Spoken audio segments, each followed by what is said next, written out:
दोस्तों, आदाब, सलाम, नमस्कार। बिहार में नई सरकार बनने व नीतीश कुमार के एनडीए में जाने को लेकर कई तरह की चर्चाएं होने लगी हैं। मुख्यमंत्री नीतीश कुमार महागठबंधन से अलग क्यों हुए और क्यों एनडीए में गए,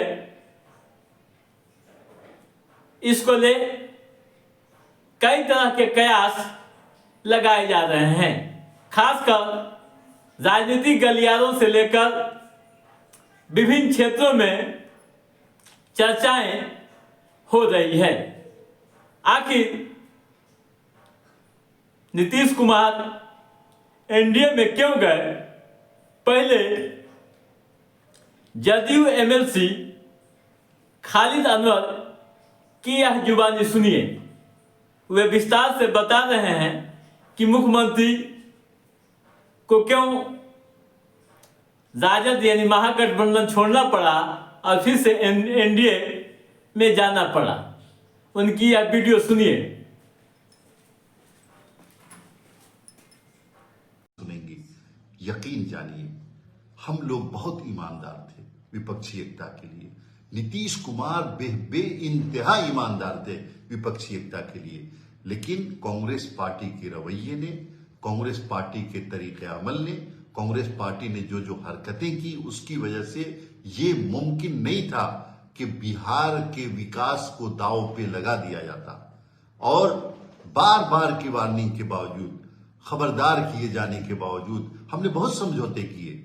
यहां जो गठबंधन में सरकार थी, बहुत समझौते किए और राष्ट्रीय जनता दल के लोगों के साथ समझौते किए, लेकिन कुछ बातें ऐसी हैं जिसको बताया नहीं जा सकता। यहां से लोग कह रहे थे पॉलिटिकल पार्टियों को कि नीतीश कुमार ऐसे है, नीतीश कुमार ऐसे है, नीतीश कुमार को कन्वेनर मत बनाओ, नीतीश कुमार को जिम्मेदार मत बनाओ। हमने आप पर पूरा भरोसा किया, हमने आपके लिए क्या क्या सोचा, हम आपके साथ ईमानदारी के साथ सत्ता में आए, सरकार में आए, हमने पूरी आजादी दी कि आजादी के साथ आप काम कीजिए, लेकिन उसके बदले में आपने क्या दिया?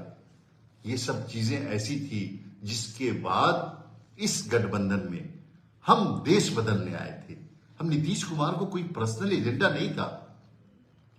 हम लोगों ने, हमारी पार्टी ने यह तय किया कि हम बिहार की तरक्की रुक रही है, बिहार का विकास रुक रहा है, बिहार में पैसे आने बंद हो रहे हैं।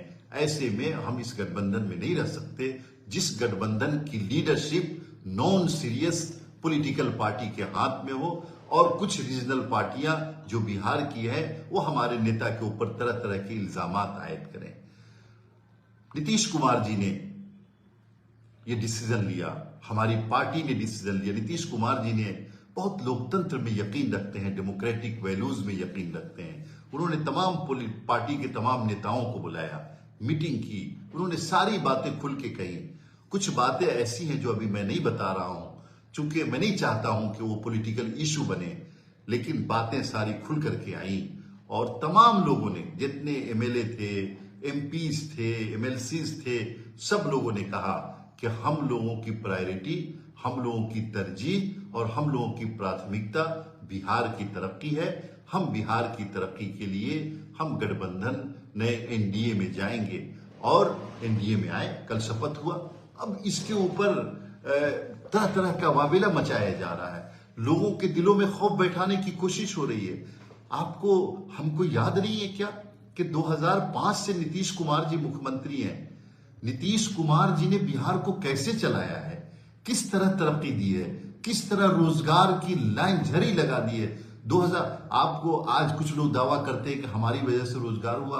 लोगों को याद नहीं है कि 2010 में, 2011 में, 2012 में जिलों के अंदर घूम घूम करके नौकरियां बांटी जा रही थी और जो 1500 रुपए पे बहाल हुए थे उनकी तनख्वाहें 20,000, 22,000, 25,000 और 40,000, 45,000 कर दी गई। हमने 2005 से, नीतीश कुमार जी पहले भी मुख्यमंत्री थे 2005 से और आज भी वो मुख्यमंत्री हैं। अगर कोई किसी तरह की गलतफहमी पैदा करने की कोशिश करता, और हम एनडीए में थे, हम लोग एनडीए में थे, एनडीए के साथ सरकार चला रहे थे, लेकिन नीतीश कुमार जी ने कभी तरक्की से समझौता नहीं किया। उनका साफ साफ कहना है कि 3 चीजों से हम कभी समझौता नहीं करेंगे, करप्शन, क्राइम और कम्युनलिज्म। उन्होंने कभी समझौता नहीं किया। और बिहार में अमन रहे, बिहार के नौजवानों को रोजगार मिले, बिहार के बेटों को रोजगार मिले, बिहार की बेटियों को रोजगार मिले, इसके लिए वो काम करते रहे। और इस बीच किसी ने भी अमन में खलल डालने की कोशिश की। आप याद कीजिए कितने बड़े बड़े लोगों के बेटों को जेल में डाला गया। याद कीजिएगा, गूगल कीजिएगा तो आपको अंदाजा हो जाएगा। जो लोग आज बात कर रहे हैं कि फलां के साथ चले गए, हम एनडीए में पहले थे, हम एनडीए के साथ इलेक्शन लड़ करके आए थे, एनडीए के साथ हमने सरकार बनाई थी 2020 में, और एनडीए से पहले भी सरकार बनाई थी। लेकिन क्या बिहार की तरक्की रुकी? क्या नीतीश कुमार, क्या आपने देखा कि भारतीय जनता पार्टी ने कभी रोड़ा अटकाया हो नीतीश कुमार के विजन के ऊपर?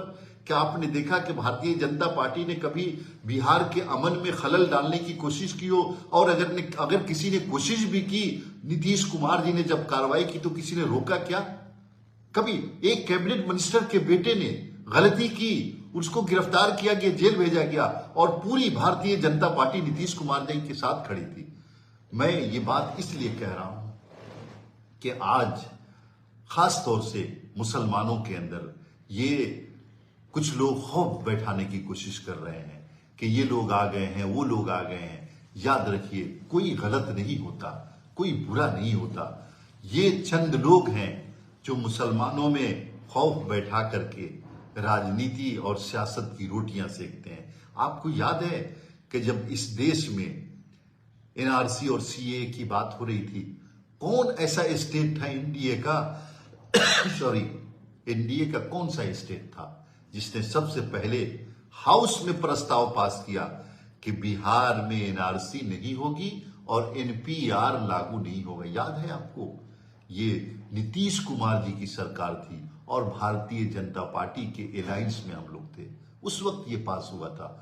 और इससे पहले मुसलमानों के लिए, अकलियतों के लिए इतने काम हुए। अलीगढ़ मुस्लिम यूनिवर्सिटी के लिए जमीन दी गई। कौन थी कैबिनेट? किसके साथ कैबिनेट थी? सुशील मोदी जी थे, वही भाजपा की सरकार थी। मुसलमानों के लिए बड़े बड़े फैसले हुए कि किसने रोका नीतीश कुमार जी को? तो ये सब जो चीजें फैलाने की कोशिश हो रही समाज के अंदर, आप लोग समझने की कोशिश कीजिए और मोहतात रहिए। मैं ये नहीं कह रहा हूं कि पॉलिटिकल डिसीजन आपको क्या लेना है, किसके साथ जाना है। मैं सिर्फ इतना कहना चाहता हूं कि किसी के बारे में कोई आपको अगर डराने की कोशिश कर रहा है, गुमराह करने की कोशिश कर रहा है, तो नीतीश कुमार की जीवनी को पढ़िए, नीतीश कुमार के तरीक़ेकार को पढ़िए। नीतीश कुमार जी ने जो काम किया है, सभी वर्गों के लिए काम किया है, उसको जानने की कोशिश कीजिए। और तो आपने सुनी जदयू एमएलसी डॉक्टर खालिद अनवर की जुबानी कि क्यों नीतीश कुमार ने इतना बड़ा फैसला लिया और एनडीए में जाना पड़ा। तो दोस्तों, आज के इस एपिसोड में बस इतना ही। हमारा ये एपिसोड कैसा लगा आप लाइक और कमेंट करके जरूर बताइएगा। यदि आपने हमारे चैनल को सब्सक्राइब नहीं किया है तो सब्सक्राइब भी कीजिएगा, ताकि इस तरह की घटनाओं से संबंधित जो भी अप टू डेट है उसे हम समय समय पर आपके बीच पहुंचाते रहेंगे। तब तक अपने दोस्त को दीजिए इजाजत।